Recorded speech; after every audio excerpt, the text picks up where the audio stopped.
Hello friends, வணக்கம். Welcome to Vinitha's creations. இன்றைக்கி வந்துட்டு ஒரு ரொட்டீன் vlog தான் நீங்கள் பார்க்க போகிறீங்க. காலையில் எழுந்ததும் பார்த்திங்கன்னா நல்லா ஃப்ரெஷ்ஷப் ஆகியாச்சு.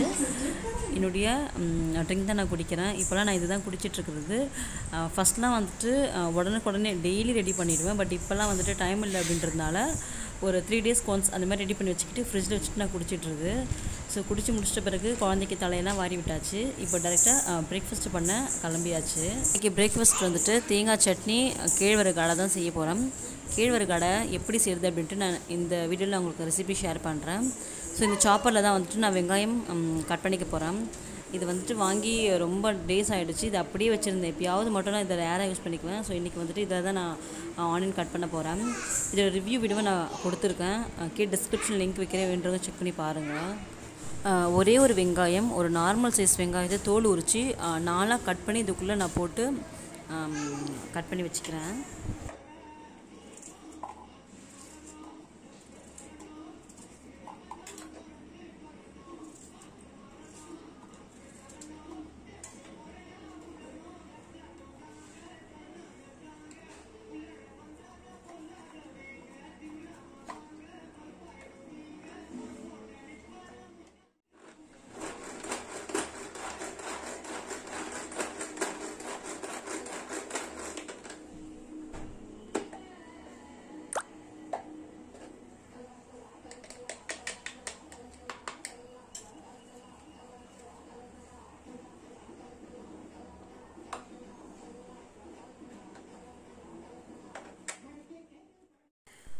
வெங்காயம் கட் பண்ணியாச்சு.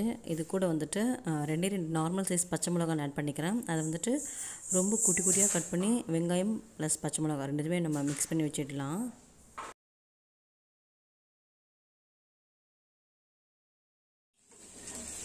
இப்போ நம்ம இதை கூட தாளிப்பு ரெடி பண்ணிக்கலாம். தாளிக்கிறதுக்காக கொஞ்சமாக எண்ணெயில் கடுகு, உளுந்து, கடலைப்பருப்பு, வெங்காயம், பச்சை மிளகாய் எல்லாத்தையுமே போட்டு வெங்காயம் லைட்டாக நமக்கு வதங்கட்டும். நான் வந்துட்டு கருவேப்பிலை உரிச்சு போட மாட்டேன். கருவேப்பிலை பொடியாக நான் அரைச்சி வச்சுருக்கேன். அதுதான் வந்துட்டு ஒரு 1/4 டீஸ்பூன் அளவுக்கு நான் தூவி விட்டுடுறேன். கருவேப்பிலையே போட்டால் பசங்க வந்துட்டு எடுத்து வச்சிடுறாங்க. அதனால் இந்த மாதிரி அரைச்சி போட்டு அது அப்படியே சாதத்தோடு சேர்த்து உள்ளே போயிடுன்றதுனால இந்த மாதிரி நான் பொடி வந்துட்டு அரைச்சி வச்சுருக்கேன். ஸோ அதை தூவி விட்டுட்டேன். இப்போ வந்துட்டு ஒரே ஒரு கைப்பிடி அளவுக்கு நம்ம முருங்கைக்கீரை ஆட் பண்ணிக்கலாம்.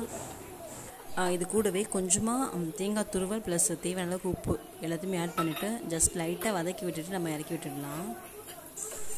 இந்த தாளிப்பை வந்துட்டு நம்ம அடை மாவில் ஒன்றா போட்டு மிக்ஸ் பண்ணிக்கலாம். பிசையும் போது லைட்டாக தண்ணி தெளித்து பிசைஞ்சு வச்சுக்கோங்க. ரொம்ப தண்ணி விட்டுறாதீங்க. அதுக்கப்புறம் நமக்கு பிடிக்க வராது, அந்த உருண்டையே பிடிக்க வராது. ஸோ அதை கொஞ்சம் பார்த்துக்கோங்க.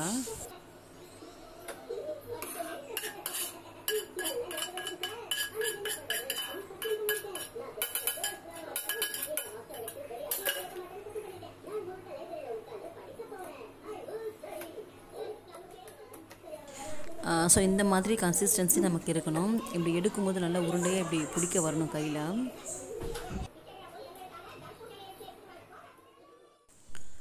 இப்போ தவா சூடானதும் ஒரு உருண்டையாக நம்ம இது மேலே வந்துட்டு வச்சிடலாம்.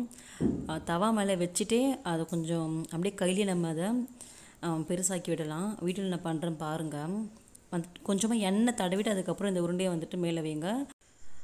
உங்கள் கைகள்லேயும் வந்துட்டு எண்ணெய் இல்லாட்டி தண்ணி ரெண்டுத்தில் ஏதாவது ஒன்று தடவிட்டு அதுக்கப்புறம் இந்த மாவுக்கு ப்ரெஸ் கொடுங்க. அப்போ தான் கைகளில் ஒட்டாமல் வரும்.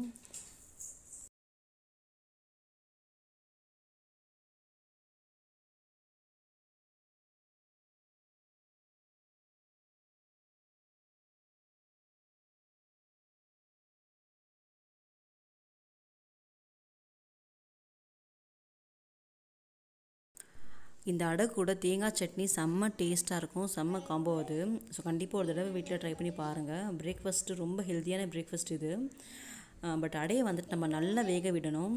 ஏன்னா அது மாவு கேழ்வரகு மாவு, இல்லாட்டி ஸ்டமக் நமக்கு அப்செட் பண்ணிடும். ஸோ நல்லா வேக வைக்கணும். 2 சைடுமே நல்லா திருப்பி வேக விடுங்க. ஸோ இதே மாதிரி எல்லா மாவுலையுமே நம்ம அடை சுட்டு எடுத்துடலாம். ஸோ நான் வந்துட்டு எங்கள் ஹஸ்பண்ட்கிட்ட கேட்க போகிறேன் எப்படி இருக்குது அப்படின்ட்டு. வாங்க பார்க்கலாம்.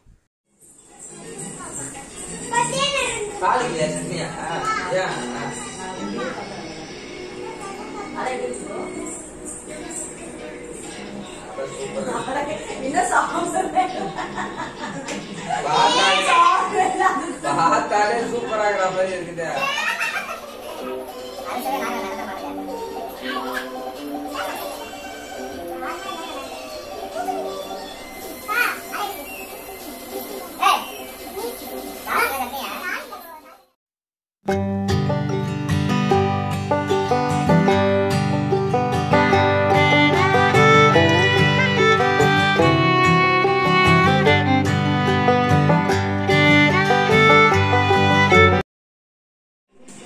அவ்வளோதான், லன்ச் எல்லாமே செஞ்சாச்சு.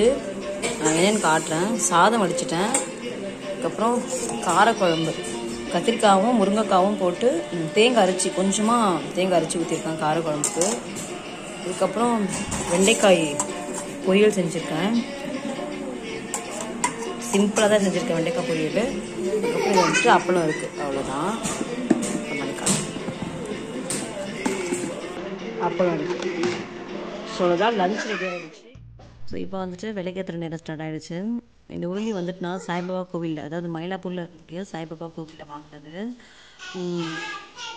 ரோட் சைடில் விற்றுட்டு இருந்தாங்க. வெறும் 30 ரூபா தான் மண் உருளி. ரொம்ப சூப்பராக இருந்தது. எனக்கு வந்துட்டு இந்த மாதிரி உருளிலாம் வைக்கிறது ரொம்ப பிடிக்கும் வாசலில். பட் வாசல் வந்து நமக்கு அந்தளவுக்கு பெருசுலாம் இல்லை, ரொம்ப காம்பேக்டாக தான் இருக்கும். அதனால் நான் பூஜை நடுவுலேயே வச்சுட்டேன். ஸோ பூவுமே ரொம்ப டிமாண்டாக இருந்ததுனால பூ வந்துட்டு நான் இந்த மாதிரி பறித்து நான் அதை விட போட்டுட்டேன். அழகாக இருந்தது.